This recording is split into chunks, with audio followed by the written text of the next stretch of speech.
Have you ever wondered why the richest woman of her time voluntarily locked herself in a labyrinth that she built for 38 years straight, without a single break? History tells us that she went mad. Tourist guides assure us that she was fleeing from ghosts. Newspapers of that era screamed that she was trying to buy immortality at the price of the hammering sound. But what if everything you've heard about the famous Winchester house is a lie invented by greedy descendants? At 5:12 a.m. on April 18, 1906, the walls of the bedroom in San Jose shook with monstrous force. The woman lying in bed was not just a wealthy widow. Sarah Winchester, owner of a $20 million fortune, found herself trapped in a structure of wood and stone that she herself had created. The door jammed. Outside, a 7-story tower was collapsing, burying the luxurious gardens beneath it. At that moment, in the darkness and dust, gasping from fear, she was not thinking about the ghosts of slain Indians or Civil War soldiers. She was thinking that the architecture that was supposed to be her salvation had become her prison. No one at that moment knew that this petite woman, just over 5 feet tall, with hands deformed by arthritis, was not a mad old woman, but an unrecognized engineering genius. The world remembers her as a madwoman who built staircases into the ceiling to confuse spirits. But the truth is much more prosaic and, therefore, tragic. The staircases led nowhere, not because she feared the dead, but because the living left her no choice. Imagine a woman whose daily income equals the annual salary of 10 workers. $1,000 a day. In modern terms, that's tens of thousands daily. She could buy any palace in Europe. She could become a patron of the arts in New York. But instead, she buys an unfinished 8-room farmhouse in the California wilderness and starts endless renovations. Why? The official legend states, a medium told her that she would die as soon as the hammering stopped. That's a beautiful lie.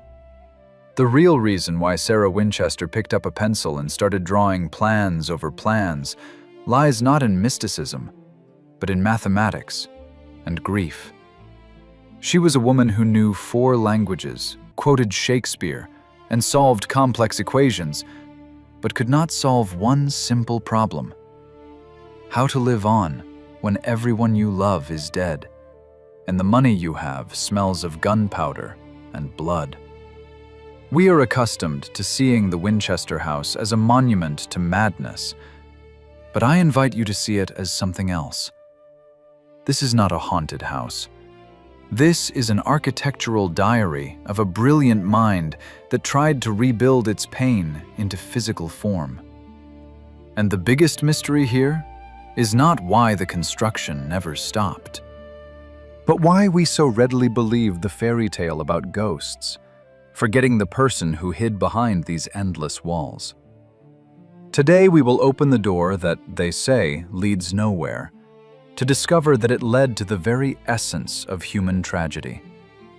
To decipher the mystery of the house, we need to forget the image of the mad old woman in a black veil and go back to 1839, to New Haven, Connecticut. It was here that Sarah Lockwood Pardee was born, and she was anything but an ordinary girl of the Victorian era. Contemporaries called her the Beauty of New Haven. But behind the doll-like appearance and height of just 147 centimeters hid a steel intellect. Sarah received an education that in the mid-19th century was practically inaccessible to women. She studied at the Women's Collegiate Institute, where professors from Yale taught her not only literature, but also higher mathematics, astronomy, and architecture. She spoke French, Spanish, and Italian fluently, quoted Homer in the original, and could play the most complex sonatas on the piano. This is a critically important fact. The house she would later build was created not by chaotic madness, but by a mathematical mind trying to impose structure on the chaos of life. Her fate changed on September 30th, 1862. Sarah married William Wirt Winchester. This was a union not just of two people, but of two worlds: the intellectual elite of the Pardis and the industrial power of the Winchesters. Oliver Winchester, the bridegroom's father, owned a firearms manufacturing company. It was in these years that the American Civil War turned Winchester rifles into gold. The family's capital grew on blood, but the young Sarah then saw in it only a guarantee of a stable future. However, the universe has a cruel sense of irony. Sarah's worldview shattered on July 15, 1866. Her only daughter, Annie Pardee Winchester, died 40 days after birth from marasmus. That was what they called the extreme degree of emaciation of the body due to the inability to assimilate proteins. Sarah, with her knowledge of languages and mathematics, proved powerless before biology. She fell into a catatonic state for almost 10 years.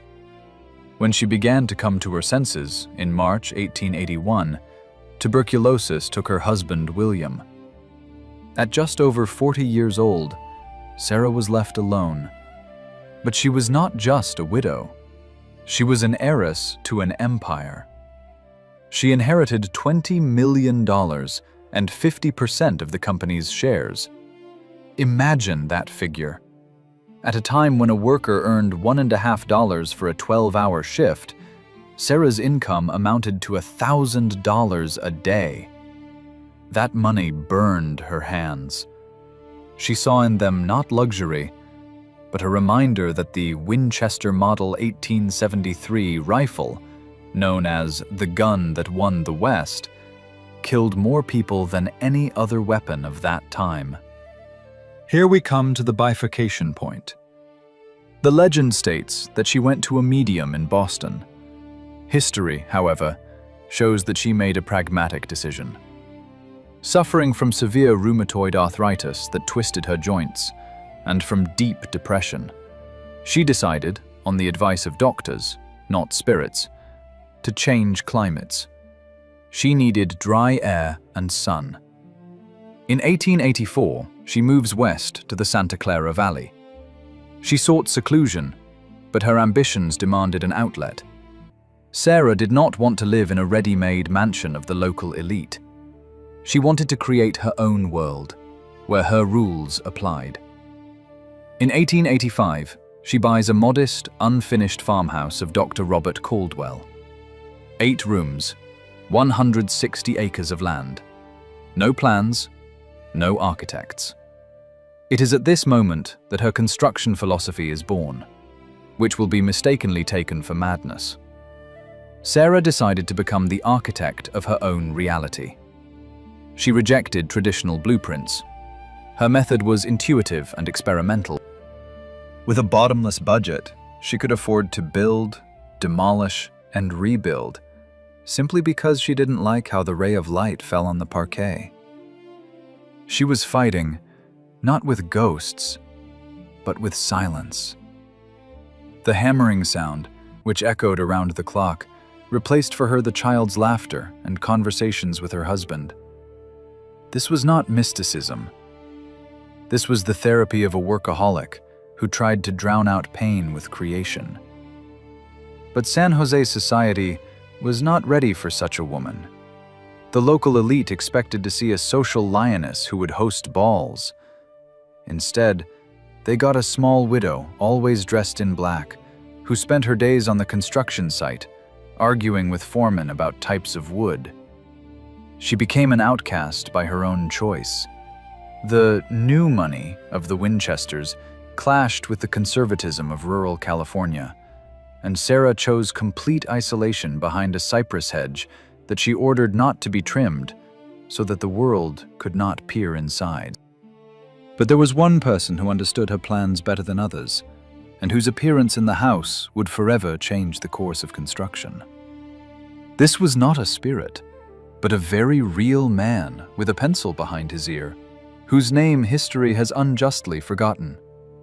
A lone genius cannot build a cathedral, and Sarah Winchester understood this perfectly. To turn her obsessive ideas into physical reality, she needed not just an executor, but a translator. A person who could take her abstract sketch on a napkin and turn it into oak and stone.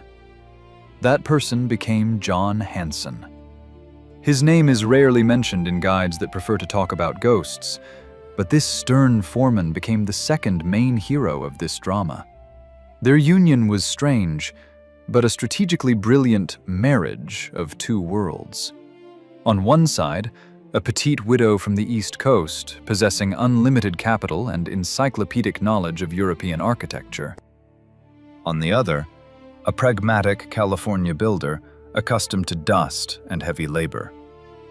Hanson became her hands. Sarah paid him not only for work, but also for the absence of questions. This was her first survival strategy. She bought loyalty. At the end of the 19th century, the average carpenter's wage was $1.50 for a long workday. Sarah Winchester broke the labor market in San Jose by offering an unheard of $3. In terms of modern economy, this would be equivalent to someone today paying builders $200,000 a year. This was not madness. This was cold calculation. She created an army of 22 carpenters and gardeners who were fanatically devoted to her. Local residents could whisper about the oddities of the widow with guns, but her workers stood by her like a wall because she fed their families better than any other employer in the state. Thus began the Great Expansion. The modest Chianada villa began to mutate, absorbing the surrounding space. This was a fusion of Victorian Gothic and innovative technologies, the birth of a monster of beauty. The house grew not according to a plan, but organically, like a living creature. Sarah refused the services of professional architects. Every morning she met with Hanson in a special room that she called the plans room and sketched outlines. If she didn't like the result in reality, she simply ordered, "Tear it down and build it again." It was here, in this chaotic process of rebuilding, that the famous architectural anomalies were born, which would later be called ghost traps. But let's look at them through the eyes of an engineer, not a mystic. The famous staircase to nowhere, which butts into the ceiling? This is the result of Sarah deciding to change the floor height in the adjacent wing, but forgetting to adjust the already built section. Instead of demolishing the load-bearing structure, she simply walled up the passage. And what about the strange staircases with tiny steps just 5 centimeters high, which zigzag and take up huge space? Tour guides will tell you that this was done to confuse ghosts. The truth is much more human and painful. Sarah's arthritis was progressing. It was excruciatingly painful for her to lift her feet to the standard step height. These strange staircases were actually advanced accessibility ramps for that time, designed by a disabled person for herself. This was not mysticism, but the ergonomics of suffering. She adapted the world to her weakening body, using millions of dollars to buy herself the ability to move around her own house without pain. By 1900, the house had turned into an architectural phenomenon. It was no longer a farm. It was a Queen Anne-style palace, but turned inside out. Outside, a cacophony of towers, spires, balconies, and bay windows painted in olive and ochre tones. Inside, a museum of the highest craftsmanship. Sarah imported the best materials from all over the world: mahogany from Honduras, rosewood from Brazil, white ash and teak. She commissioned stained glass from an Austrian company and personally from Louis Comfort Tiffany. The famous spiderweb window is not a symbol of a soul trap, but Sarah's aesthetic preference, as she adored complex geometric patterns. By the way, Tiffany designed a window for her that was supposed to refract light into a rainbow across the entire room. But Sarah, upon seeing it, ordered it installed on the north side, where the sun never shines. Why?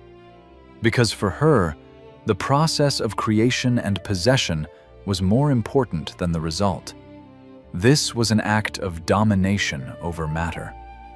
Sarah's social status transformed. She became the ghost of San Jose. She was not seen at receptions, but her influence was everywhere. Freight trains regularly stopped on sidings, unloading tons of wood and velvet intended exclusively for Mrs. Winchester. She created an autonomous state within the state of California. She had her own power station, her own water supply system, and even a sewerage system superior to the city's. But behind this grandeur hid growing isolation. Hanson and the workers were her only circle of communication. She built a house that could accommodate 100 guests, but in which dance music never sounded.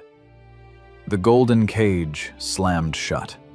Sarah Winchester created a perfect world in which every detail obeyed her will, except one. She could not make this house a real home. It was a grandiose, luxurious, endless warehouse of expensive things, among which wandered a small woman trying to forget that with money, you can buy a staircase of any shape, but you cannot buy someone who will wait for you at the top.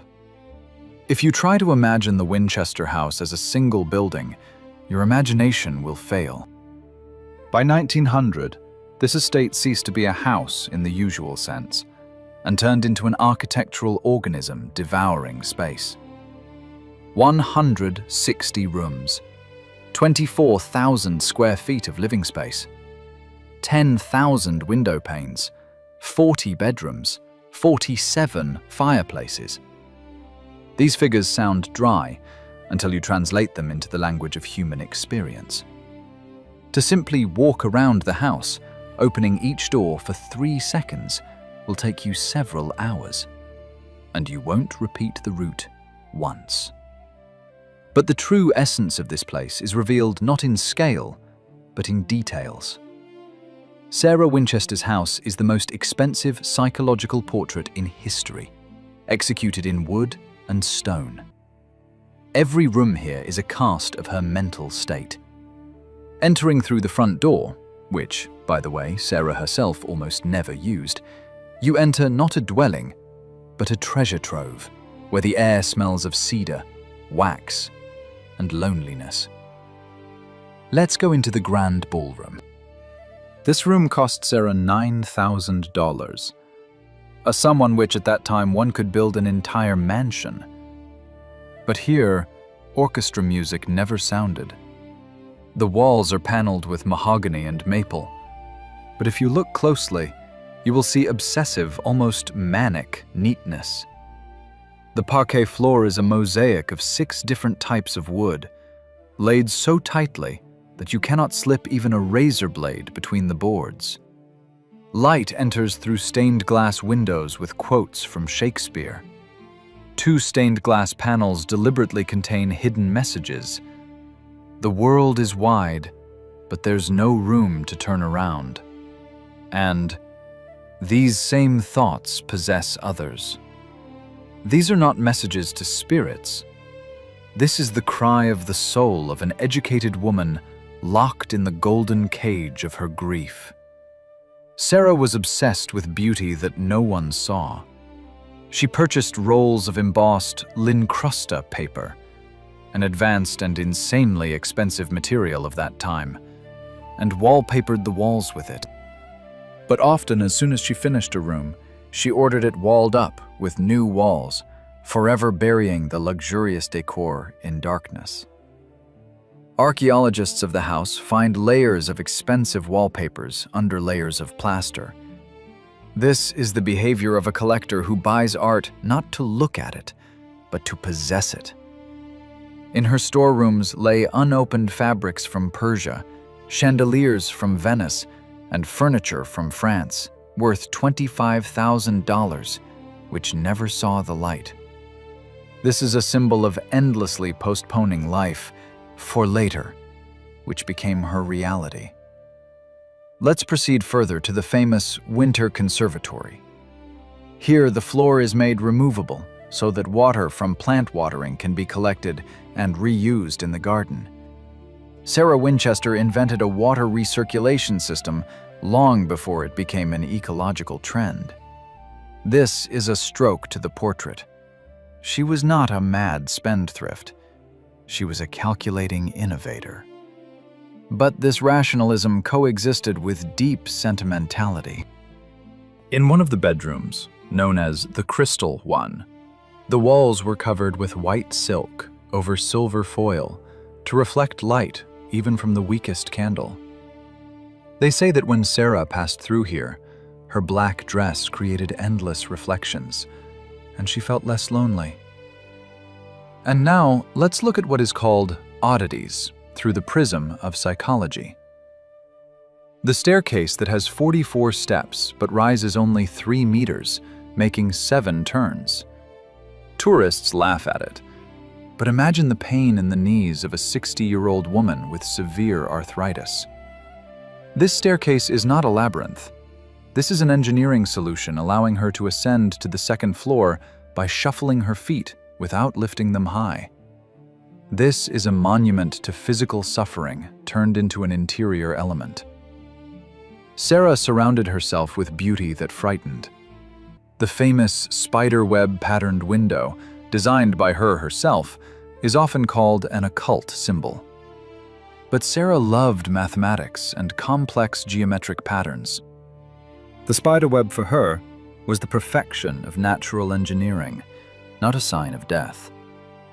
However, the number 13 does haunt the visitor. 13 panes in the windows, 13 panels on the ceiling, 13 hooks in the wardrobe.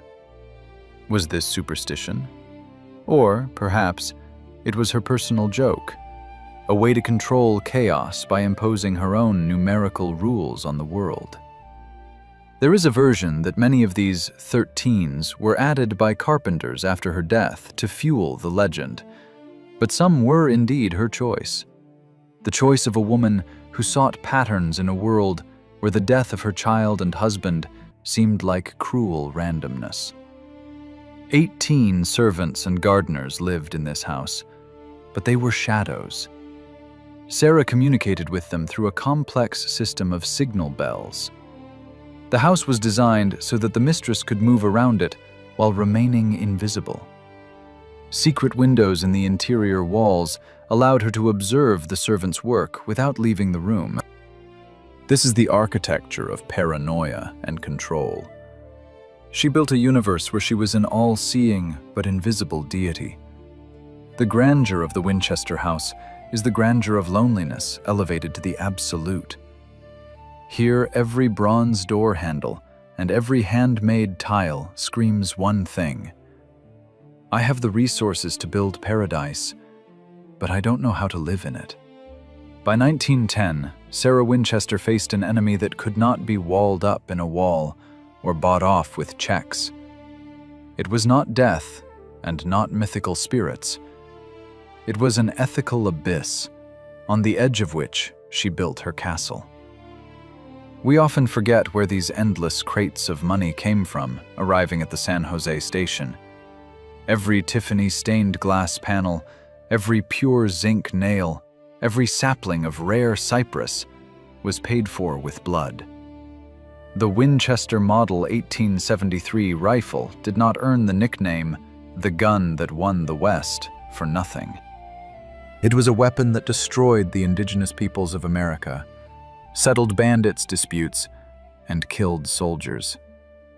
Sarah was too intelligent and educated not to understand this cause and effect connection. She lived in a paradox. She was perhaps the most generous philanthropist in California, who invested millions in creation. But the fuel for this creation was the most effective instrument of destruction of that era. Here enters Marion Marriott, Sarah's favorite niece, who moved into the mansion to become secretary and companion to her aging aunt. Marion became that very catalyst that illuminated the human drama of the house's mistress. To the whole world, Sarah was the widow with guns, an eccentric millionaire.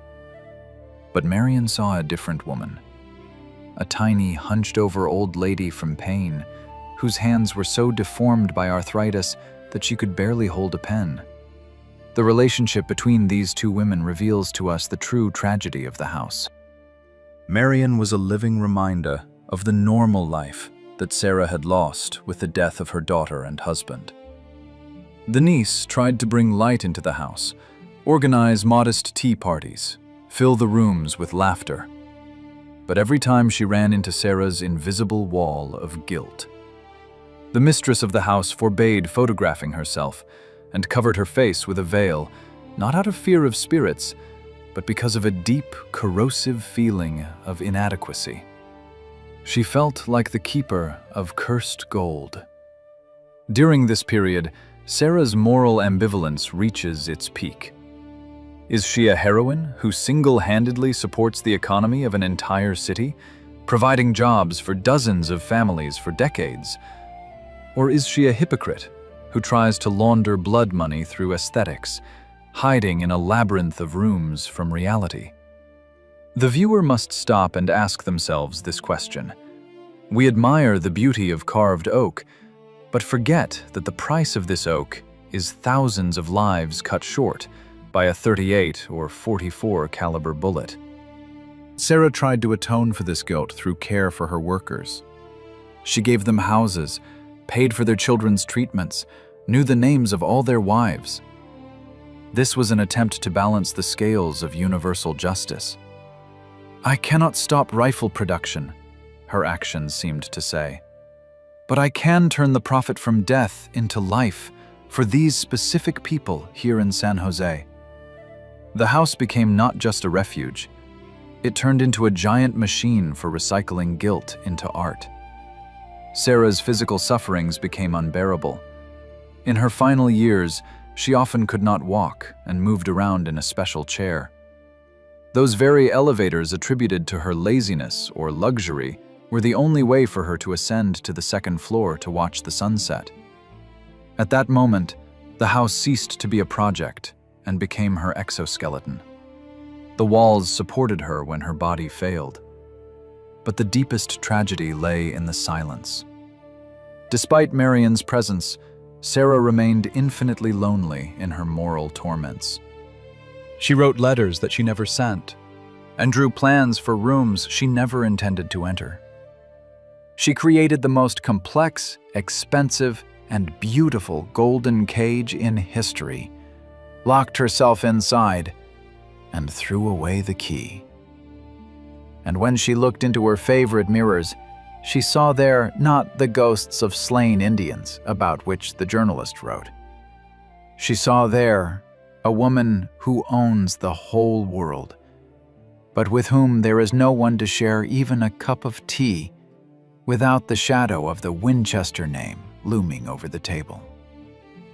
By 1920, within the walls of the mansion, the final, quietest, and most destructive crisis unfolded.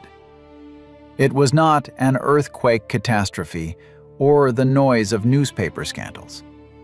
It was a crisis of physical disintegration and existential deadlock. Sarah Winchester, who was over 80, found herself a prisoner of her own body.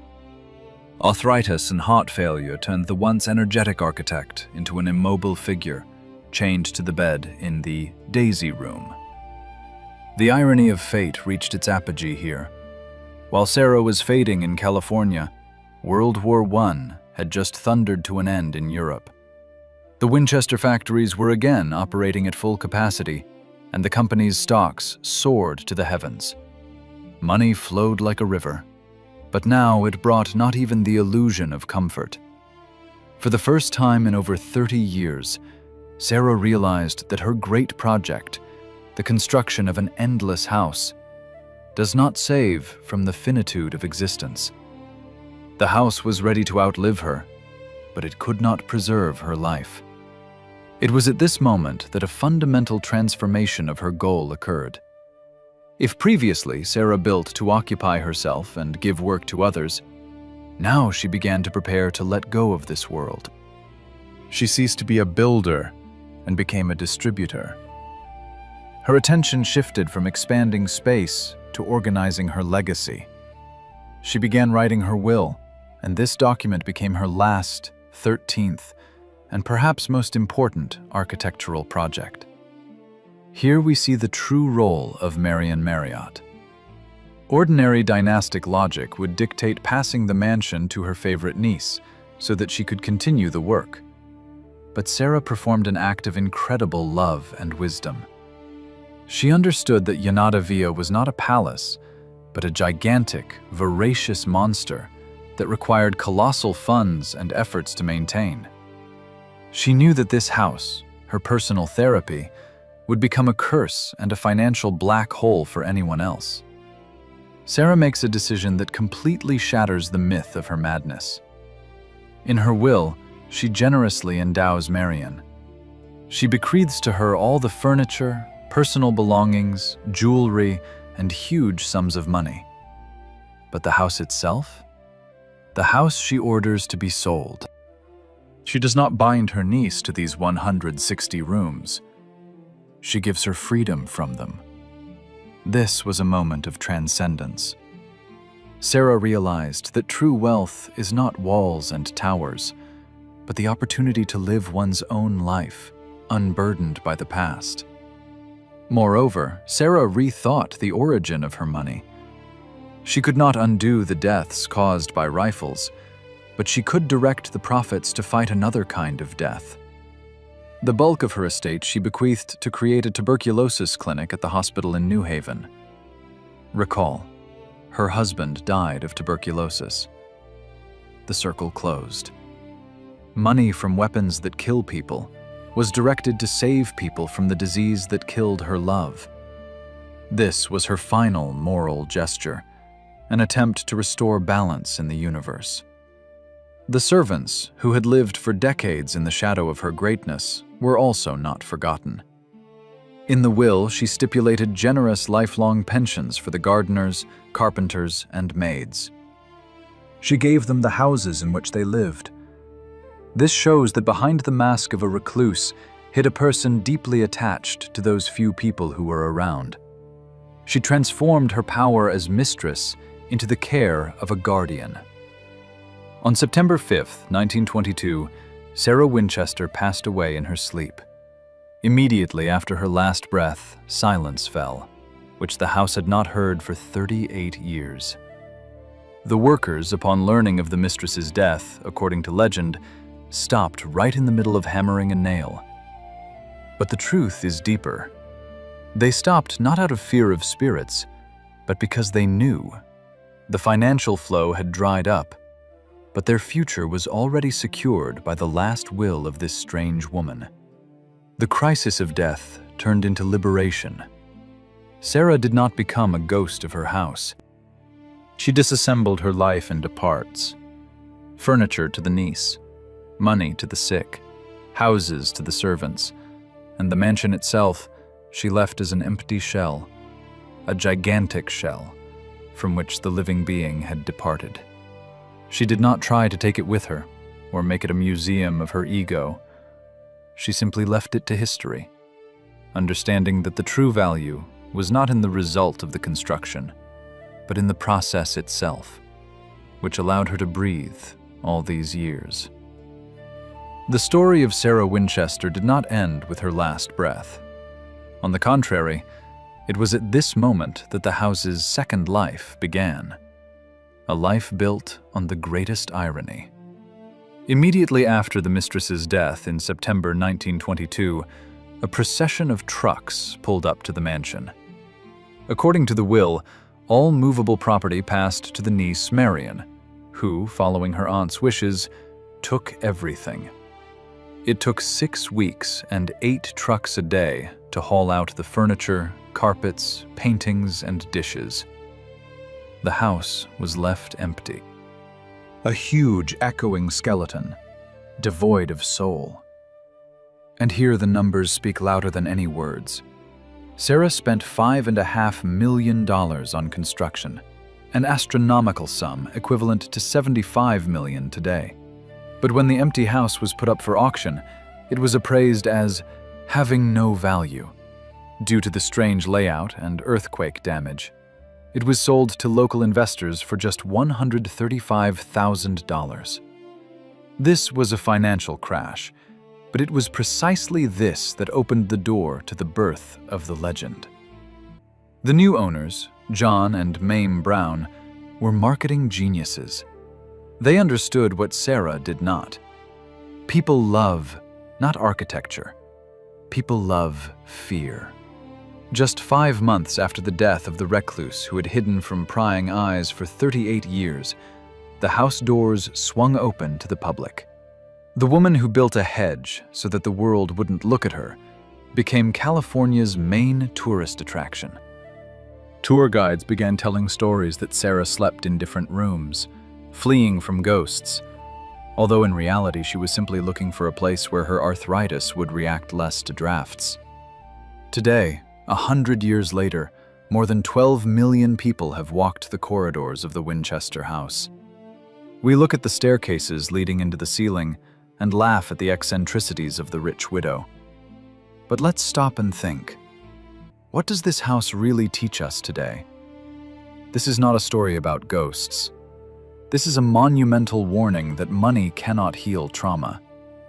La Nada Villa is America's Xanadu, a real-life counterpart to the castle from the film Citizen Kane. This is the physical embodiment of the attempt to fill inner emptiness with external objects. We live in an era of consumption, when it seems to us that a new purchase, a new renovation, or a new project will make us happy. Sarah Winchester took this idea to the absolute and proved its futility. She bought the world's best chandeliers, but died in the darkness of her grief. This house is also a powerful symbol of creativity as a survival mechanism. Sarah was not mad in the clinical sense. She was an artist whose canvas was wood and whose paints were space. Construction was her meditation, her way to structure the chaos of life. In the modern world, we would call it art therapy. The hammering sound was the rhythm that kept her heartbeat going. When we look at this house, we should see not a labyrinth of madness, but a monument to human resilience. She found a way to live 38 years after losing everything she loved, and that way was creation. The final lesson of Sarah Winchester lies in the nature of legacy. She thought she would redeem the Winchesters' guilt by donating money to medicine, and she truly saved thousands of lives thanks to the clinic in Connecticut, which still operates today. But the world remembered not her generosity, but her eccentricities. This is the cruel truth of history. Eccentricity is remembered better than virtue. However, if you come to this house today and stay in the silence of one of the 160 rooms, you will not hear the clanking of ghosts' chains. You will feel something else. You will feel the incredible, ringing silence of loneliness. The Winchester house is a mirror. Those who seek mysticism find ghost stories there. Those who seek art find genius-stained glass. And those who know life find there the story of a small woman who built the largest fortress in the world to protect herself from pain, but could not leave that pain at the threshold. And perhaps the construction never stopped, not because she feared dying if it ceased, but because as long as she was building, she had a reason to wake up in the mornings. And in this sense, we are all a bit like Sarah Winchester. We build our careers, our social media profiles, our collections of things, hoping that if we are busy enough building our lives, we won't notice how quickly it passes. The Winchester house stands as an eternal reminder. You can build as many staircases as you want, but the main staircase, the one that leads to self-acceptance, is not built from wood, and you can only ascend it in complete silence.